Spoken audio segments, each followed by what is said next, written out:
This is Matthew Cratter from Trade University, and today I want to talk about what I think is about to happen. I think we are actually entering a global financial crisis, and I'm going to go into the reasons for that in this video. One of the things I try to do on this channel is to teach you about macro fundamentals and how to combine them with technical indicators, and I think everything is really lining up here for a major global financial crisis, unfortunately.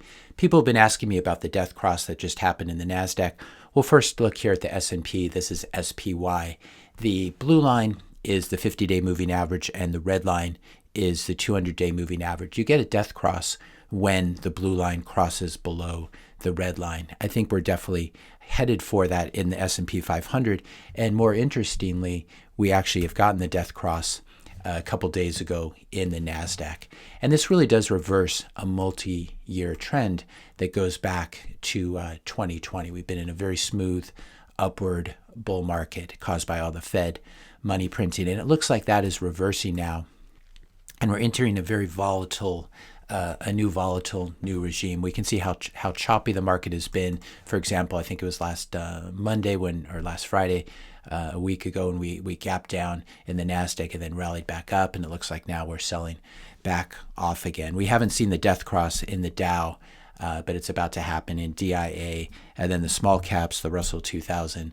We're well into a death cross unfolding. If you've been in growth stocks, if you've been in momentum stocks, here's a chart of the ARK ETF, ARKK. This has already been in a very brutal bear market since early 2021. And what I think we're about to see here now with this NASDAQ death cross is we are about to see the spreading to the FANG stocks and to the major financial stocks as well. If you're finding this video helpful so far, be sure to hit that subscribe and like button.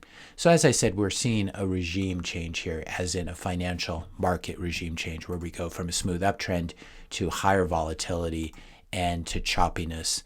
And the reason this is happening is because the macro market and the macro environment and the political environment have become so dire. So this is what I want to talk about. I just did that technical analysis very briefly there, but what we're seeing here has much deeper fundamentals, and it's being mirrored by this death cross, of course. But what just happened, as we talked about a couple days ago, we have seen the end of the US dollar reserve system. We are living through a major turning point in history. This is akin to living through 1971, when the US went off the gold standard. So that's what I want to talk about, because I want you to realize what just happened this last week and how important it is and how it risks causing a global financial crisis, which I think we may be at the beginning of. So in order to talk about this, we need to talk about government bonds like US Treasuries. They've been a very bad investment for a while. We can see here the whole spread of them. I'm sorry, I meant to use this pen here. So you have the various dates. Here's March 4th. You have 6-month treasuries, the T-bills. You have 2-year notes. You have 5-year notes. You have 10-year notes. So these are the rates here. We can see that all of them, except for the 20-year and 30-year, are below 2%. But even the 20 and 30-year treasuries are not that far above 2%. So we have this low interest rate environment continues in the context of very high inflation. Even the highly manipulated suspect CPI is showing year-over-year inflation of 7.5%. So we've talked about this before, but this is part of the two-prong approach here. Basically, if you buy a 10-year treasury right now that's yielding 1.74%, that's the yield on Friday, and you have CPI inflation of 7.5%, that's a real yield of almost negative 6%. You can just subtract the two roughly. So what this means is, if you're holding a 10-year note treasury, like a lot of central banks are and a lot of other countries are, for example, Russia, China, Japan, the UK, these are all large holders of US Treasuries. If you're holding these, you are losing purchasing power at the rate of almost 6% per year. And that's just using CPI inflation. The true inflation rate, as we know, is probably much higher. Now, central banks might be holding these for other reasons, which we're going to talk about in a moment. But for now, a lot of people are arguing that this is transitory inflation that we've been experiencing. And I think the war with Russia and Ukraine really changes that. We've seen commodity prices soar. Here is a chart of the master of all commodities, which is crude oil, hitting multi-year, almost multi-decade highs, and this trickles through. It makes food production more expensive. Russia is a major exporter of fertilizer, etc. But we're seeing we're seeing all the whole energy complex going up a lot, as well as grains and other commodities. So this suggests that inflation is not transitory, and U.S. Treasuries will remain a really bad place to be storing your wealth, simply because their yields trade so far below the rate of inflation. You could actually normalize rates. You could raise the Fed funds rate up to 4 or 5%, and you'd still have negative real rates if you have a CPI of 7.5%. So these real rates, negative real rates, are here to stay, and it makes holding treasuries a really bad deal. But wait, there's more. What happened this week is the most important news story, as I said, on Thursday of 2022. This is the Wall Street Journal article that I linked to. You can also watch my video from a couple days ago. Sanctions have shown that currency reserves accumulated by central banks can be taken away. And this is what's happened in the past week, where we had the EU and the US basically freezing a lot of holdings that the Russian central bank had and the Russian government had outside of its borders in foreign banks. Their holdings of not just treasuries, but other assets. So now, not only are U.S. Treasuries and other government bonds a really bad deal when it comes to inflation, we have seen what is, you might call, the end of sovereign immunity. So sovereign immunity just refers to this convention that if you're a central bank, for example, if you're the Russian central bank and you're holding some U.S. Treasuries at the Federal Reserve Bank of New York, for example, that these are sacrosanct. These cannot be touched, even if you might be mad at Russia or Russia might be mad at you. This is the backbone of the global financial system, and so you can't just freeze assets that are being held by central banks. It's one thing to freeze an oligarch's assets or something like that, but sovereign immunity means you just don't do this to countries, and you certainly don't do it to big countries like China or Russia. But what happened this last week is the U.S. and EU, as part of sanctions, did this sort of freezing. So this really is the end of sovereign immunity. I'm sure China is taking notice because they hold $1 trillion worth of U.S. Treasuries. But this is what you need to consider now. If you're a country or a central bank holding U.S. Treasuries or other government debt at a bank outside of your borders, it may be seized by the U.S. or the EU or some other government. So this makes holding U.S. Treasuries a doubly bad deal. This precedent was actually set much earlier with Iran and I believe Syria as well, as early as 2012, where some of their assets held by the Iranian central bank in New York at the New York Fed, I believe, were frozen, and they eventually ended up, I think, suing, and it went to the Supreme Court, and the Supreme Court, of course, sided with the U.S. government. So this set a very bad precedent. It's one thing to do it with Iran, though. It's a much different thing to do it with one of the world's largest energy producers and a country that also has more nukes than the U.S. We can see here that as of 2019, Russia was the third largest producer of energy in the world, just under the U.S. And obviously, Russia holds a key geopolitical advantage, being the main supplier of energy to the European continent. And European public policy here has just been, energy policy has been actually absolutely stupid and appalling. And a lot of people in Europe and the UK are going to be suffering from higher energy prices because of these bad policy choices. You can read more about sovereign immunity of foreign central bank assets here. This is a pretty interesting article from Vanderbilt Law School. But the whole point is that this is now over. This is the end of the US dollar-based global financial system, which was based on central banks holding US Treasuries as a reserve asset. So as of this last week, there are now only two places for countries and central banks to safely park their reserves. If you park your reserves in U.S. Treasuries, you're taking on huge political risk, especially if you're a current enemy of the U.S. or a potential future enemy of the U.S. And it's hard to think of a country that hasn't had some run-in with the U.S. over the last 100 years or so.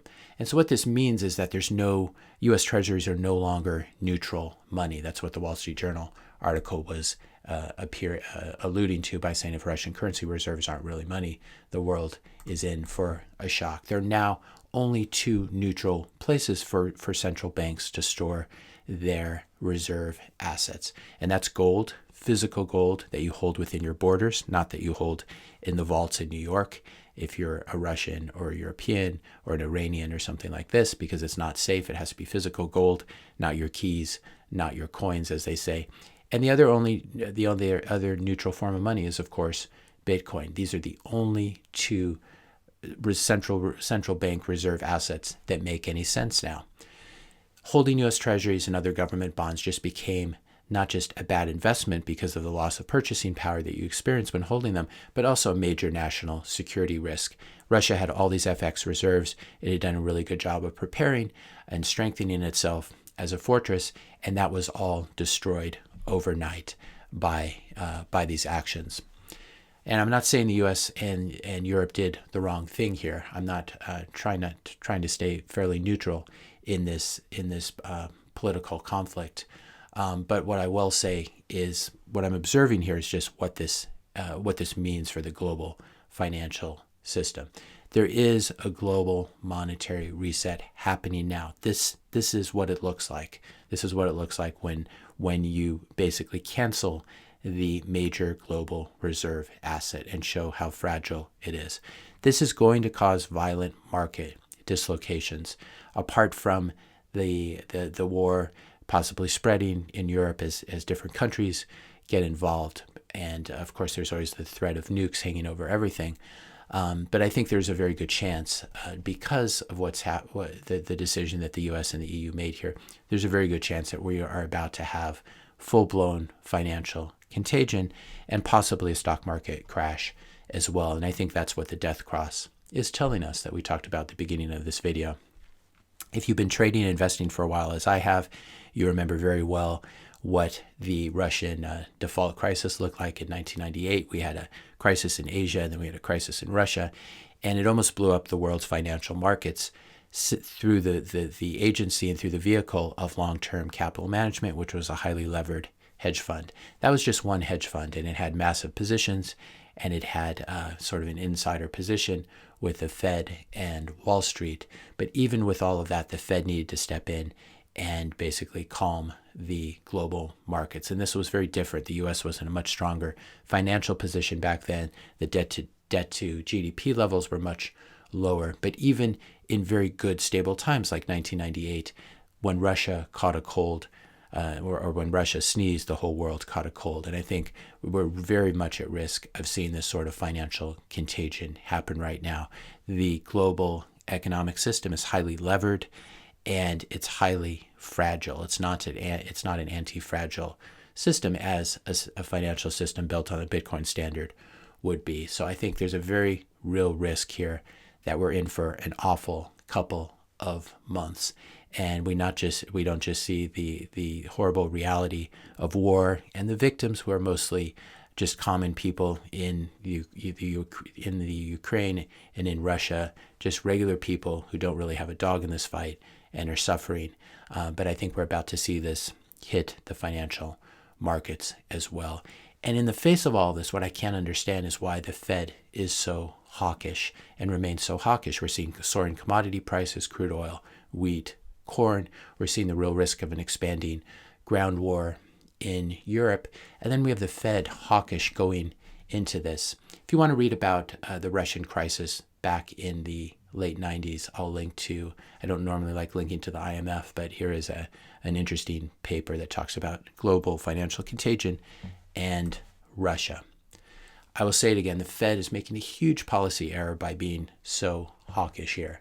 They really don't know what they're doing. We saw Bullard come out in, I believe it's on Wednesday, and give this speech. I'll link to it below, basically talking about how we still need a rapid withdrawal of policy accommodation, and how monetary policy is still way too dovish. And this doesn't make any sense. I think that the most interesting line in here actually was where he talks about Ukraine, Developments in the Russia-Ukraine war will have to be monitored closely, but will likely impact Europe more directly than the U.S. He's citing this as a risk to U.S. economic growth, and I think he has this completely wrong here. This is not just Europe's problem or Russia's problem or the Ukraine's problem. This is something that has potential to spread just simply because global markets are so interconnected and so leveraged. So if you have something blow up in Europe, if you have banks imploding, for example, or investment vehicles, hedge funds, mutual funds, pensions having problems because of their holdings of Russian banks, for example, or other Russian stocks that are crumbling, this has the ability, the potential to really spill over. And I think we're beginning to see that. We have had a sell-off in the U.S. stock market this year, but I think it's about to get a lot worse, unfortunately. If we get a stock market crash, if this slow motion crash becomes a fast motion crash, it's quite likely that Bitcoin goes down too. This correlation between Bitcoin and the stock market, I thought it was uncoupling or decoupling last week, but I think if we do get a liquidity crisis like this, Bitcoin is not yet the safe haven asset that it should be. It actually is a safe haven asset, just the market hasn't discovered this yet. So just to warn you, if the stock market goes down, expect Bitcoin to go down too. These are the only two reserve assets that really have the potential to replace US Treasuries as a global reserve asset, gold and Bitcoin. Now, I do not think that gold has a future as money. I think it continues to lose market share to Bitcoin. It has all these demographic headwinds against gold, and Bitcoin has demographic tailwinds. And I think as the younger generations inherit gold from their parents and grandparents, they will be converting it to crypto assets like Bitcoin. And I think eventually central banks will be needing to buy Bitcoin as well. That being said, right now gold is the legacy asset. It's where it's where Russian central bank has been buying, and the Chinese central bank has been buying over the past decade. And because the U.S. Treasury is no longer the global reserve asset, we will see treasuries being sold off and gold being purchased with the proceeds by central banks. So I think gold continues to do quite well this year. That being said, I don't own any gold. Gold is a complete pain to own. If you want to own the gold itself, you have to figure out where to store it. It's very risky to store it in your house. If you store it with someone else, then you end up with counterparty risk. There are huge fees to buy gold and to sell gold. It's just a complete nightmare to deal with. So I don't own any gold. I imagine GLD does really, really well this year and continues to do well. Instead, I'm going to be using this weakness to buy more Bitcoin, of course. And so I still have these limit orders we talked about a few weeks ago. I've replenished the limit order at 35K because it got filled, but I will be buying a fixed US dollar amount of Bitcoin at 35,000, at 30,000, at 25,000, and at 20,000. I think it's unlikely we get down to 20,000 on Bitcoin, but it's certainly possible. Bitcoin can do anything. So these are my limit orders that I have sitting in the market in case the exchanges stop accepting orders for some reason. I'll have these limit orders sitting there and they'll hopefully get filled if there's a flash crash in Bitcoin. In addition, I continue to dollar cost average into Bitcoin whenever I have the chance. So I think Bitcoin and gold are really the places to be in this environment. Though again, I don't own any gold or gold ETFs or gold miners or anything like that. If the Fed reverses its policy quickly, then there's still a chance that we can avoid a stock market crash. It doesn't look to me like that's going to happen. There's a 98.8% chance they're going to hike rates 25 basis points in March. There's just a 1.2% chance that they don't. So what would be signs of the Fed reversing the course that they're on? Basically, if they cancel the rate hike in March, if we get a very, very sharp stock market crash over the next week or so, that would be possible. Also, if the Fed starts sharply expanding their balance sheet again, they're still expanding their balance sheet, but if they have to rev it up, that would be another way that we can avoid a stock market crash. If U.S. Treasuries are no longer the world's global reserve asset, what it means is that the Fed is going to need to buy quite a few of them. So I think there's a very good chance here that we get a very sharp stock market sell-off, a sharp Bitcoin sell-off, And then we have the resumption of the money printers. The Fed reverses course, and we begin to see really, really high prices in Bitcoin as well. What's good for gold is also good for Bitcoin. These are the only two neutral assets left out there. So expect a lot of volatility. I think next week could be an awful, awful week. And I think the Fed is making a key policy error here. They're trying to remain hawkish in the face of this, and it makes some sense because when you see oil going to $110 or $120 a barrel, and you see gas prices going to $4 or $5, $6 a gallon, probably on their way to $10 a gallon. I'll tell you, in the U.S., I'm almost certain we get to $10 U.S. Gas prices. But when you see this sort of thing, the Fed wants to stay tight, but the energy question is a completely different question. And the Fed can do what they want, but it's not going to pump more oil out of the ground. So that's a whole separate issue we can talk about in the later video. There have been very bad choices made in the world of energy over the past 5 years for the sake of virtue signaling and trying to say we're going to go electric on everything.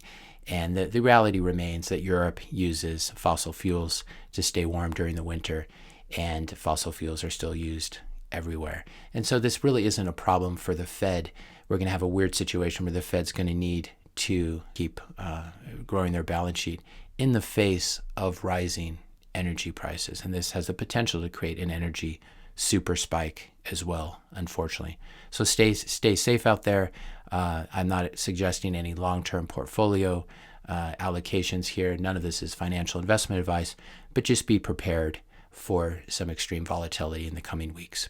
If you found this video helpful, be sure to hit that subscribe and like button. Hit the notification bell if you want to be notified when I publish my next video.